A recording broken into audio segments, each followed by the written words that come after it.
नमस्कार. गेले कित्येक महिन्यापासून हा आम्ही मुद्दा उचलून धरलेला होता. याचा वारंवार पाठपुरावा केला, लेटरबाजी केली, तर कुठंतरी हा पूजा महाअर्चना केल्याच्यानंतर हा चंबर व्यवस्थित झाला. हा बघू शकता तुम्ही.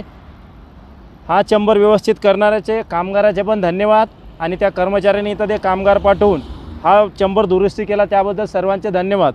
पण बाकी आता हा विषय राहिला. हा एक चंबरच आहे. हा गोल राऊंडचा आहे, पण हा चौकडीचा आहे. आता हा चंबरसाठी आम्ही गेलो. साहेब, हा चंबरची व्यवस्था झाली, पण हे चंबर तर बोलते हे चंबर आमच्या अंडरमध्ये येत नाही. तिकडं कोपरखेरणा महानगरपालिकेमध्ये गेलो, ते म्हणे आमच्या अंडरमध्ये येत नाही. नंतर तुर्बा वार्ड ऑफिसला गेलो, ते पण म्हणे आमच्या अंडरमध्ये येत नाही. मग आम्ही कंटाळून वैतागून MIDC ऑफिसमध्ये गेलो. त्यांना हे सांगितलं की साहेब हे चंबर व्यवस्थित केला, पण हे बाजूचा चंबर महानगरपालिका बोलते आमच्या अंडरमध्ये येत नाही, MIDCच्या अंडरमध्ये येते. आणि MIDC बोलते हे आमच्या अंडरमध्ये येत नाही. मग हे नक्की कोणाच्या अंडरमध्ये येते? मग आम्ही करायचे काय कामं? हे बघू शकता, याचा प्रवाह होतो. तर त्यांना सांगितलं इथं केमिकलचा रात्रीचा मोठ्या प्रमाणात प्रवाह होतो, त्यांना लोकांना श्वास घ्यायला त्रास होतो. तो बोलते कोण सोडत असेल. आता कोण सोडत असेल त्याची पाहणी आम्ही करायची की ऑफिसरनी करायची? मग त्या ऑफिसर तिथं बसलेत कशाला? मग हे आता जो त्रास होता तो तर चालूच आहे. जो केमिकलचा मोठा त्रास होता लोकांना, तो तर आज सर्रासपणे चालूच आहे. हे बघू शकता किती घाण आहे.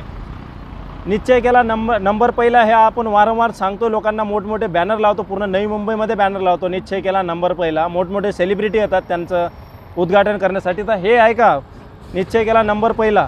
तर आता त्यांना केबलचं पण आम्ही सांगितलं, आम्हाला तुम्हाला केबलचा पण गटर दाखवतो. तो या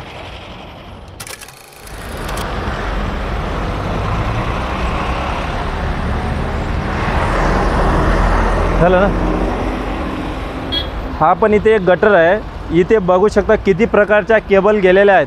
त्यांना तेच विचारलं आम्ही की साहेब हे कोणाच्या अंडरमध्ये येते? इथं केबल आहे, तर लोकांना किती वेळा याचा शॉक लागला आहे. तर त्यांचं म्हणणं आहे याच्यामध्ये कोण सोनं टाकेल ते आम्ही बघायचं का?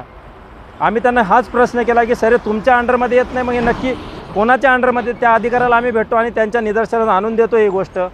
पण नाही, त्यांनी मला उडवाउडीचं उत्तर दिलं आणि एक अर्वाच्य भाषेतनी बोलले की इथं कोण सोनं टाकेल ते तिथं आम्ही लक्ष ठेवायचं का? उद्या कोण याच्यामध्ये सोनं टाकेल मग आम्ही ते बघत राहायचं का? पण याच्यामध्ये बघू शकता गटर तर कोणाच्या अंडरमध्ये, हे केबल तर वेगळी गोष्ट आहे, पण हा गटर पूर्णपणे चंबर भरलेला आहे. आणि इतर हे बघू शकता हे पूर्ण खुल्या अवस्थेत आहेत. इथून सकाळी शाळेमधले मुलं ये जा करतात, कधी पावसाळ्यात हे पूर्ण भरलेला असतो.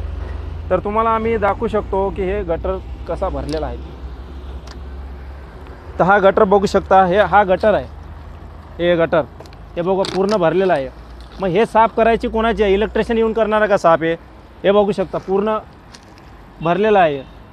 मग त्यांना आम्ही साधा सोपा प्रश्न केला की सर हे कोणाच्या अंडरमध्ये येते? पण त्यांनी उडवाउडीची उत्तरे दिले. अशा ऑफिसरला मी सांगतो साहेब थोडं इथं येऊन बघा आणि इथं थोडं राऊंड मारून बघा काय अवस्था होते लोकांची. इथं MID असल्यामुळे लोकांची हजारोच्या संख्येने ये जा असते आणि इथं लोकांना श्वास घ्यायला पण त्रास होतो. आता हे उन्हाचे दिवस आहेत म्हणून ठीक आहे, पण पावसाळ्यात जर याच्यामध्ये कोण गेलं, कुठली गाडी गेली, जीवितहानी झाली, त्याला जिम्मेदार कोण राहणार आहे?